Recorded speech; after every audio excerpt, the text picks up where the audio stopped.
আৰু এটা মই চিন্তা চৰ্চা কৰি আছো, কিমান সফল হ'ব পাৰিম নাজানো। সৰ্বশিক্ষা অভিযান বা শিক্ষামন্ত্ৰী থাকোঁতে মই এটা প্ৰচেষ্টা আৰম্ভ কৰিছিলোঁ যে অসমৰ শিক্ষকসকলে নিজৰ ভিতৰতে মিউচুৱেল ট্ৰান্সফাৰ বিচাৰিব পাৰে। অৰ্থাৎ কোনোবাই ডিব্ৰুগড়ৰ পৰা ধুবুৰীত যাব খোজে, কোনোবাই ধুবুৰীৰ পৰা ডিব্ৰুগড়ত আহিব পাৰে, যদি দুইজন শিক্ষক সন্মতি প্ৰদান কৰে। আৰু তেনেকুৱা প্ৰচেষ্টাৰ ফলত বহু হাজাৰ শিক্ষকে নিজে বিচৰা জিলাখনলৈ আহিব পাৰিছে আৰু ইজনে সিজনৰ সহায়ক হৈছে। এই ব্যৱস্থাটো আমি তৃতীয় আৰু চতুৰ্থ শ্ৰেণীৰ কৰ্মচাৰীৰ ক্ষেত্ৰতো আৰম্ভ কৰিব পাৰোঁ নেকি?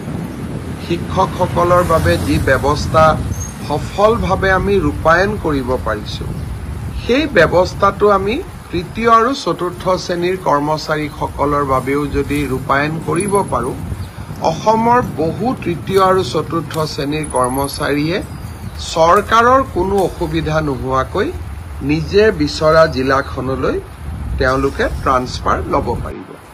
ধৰি ললোঁ শিলচৰৰ এজন চতুৰ্থ বৰ্গৰ কৰ্মচাৰীয়ে তেজপুৰত কাম কৰি আছে, দৰং, তেজপুৰ বা বিশ্বনাথ চাৰিআলিৰ কোনোবা এজন কৰ্মচাৰীয়ে শিলচৰত কাম কৰি আছে।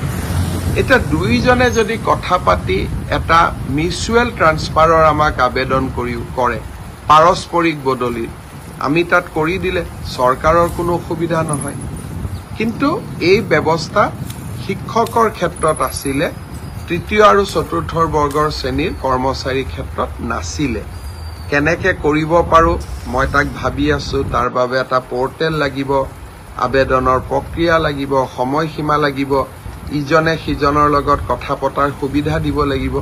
কিন্তু তথাপিতো এই ব্যৱস্থাটো মই কৰাৰ বাবে চেষ্টা কৰি আছো, চিন্তা কৰি আছো, নিশ্চয় সফল হ'ব পাৰিম।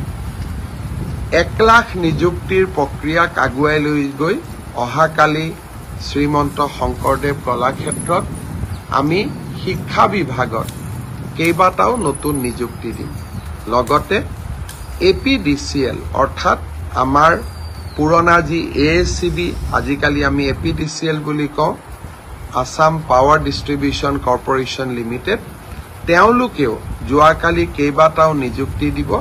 এই নিযুক্তি প্ৰদানৰ প্ৰক্ৰিয়াটো মই অংশগ্ৰহণ কৰিম, নিযুক্তি দিম। লগতে APDCL অৰ্থাৎ আমাৰ পুৰণা যি ASCB, আজিকালি আমি APDCL বুলি কওঁ, Assam power distribution corporation limited, তেওঁলোকেও যোৱাকালি কেইবাটাও নিযুক্তি দিব। এই নিযুক্তি প্ৰদানৰ প্ৰক্ৰিয়াটো মই অংশগ্ৰহণ কৰিম।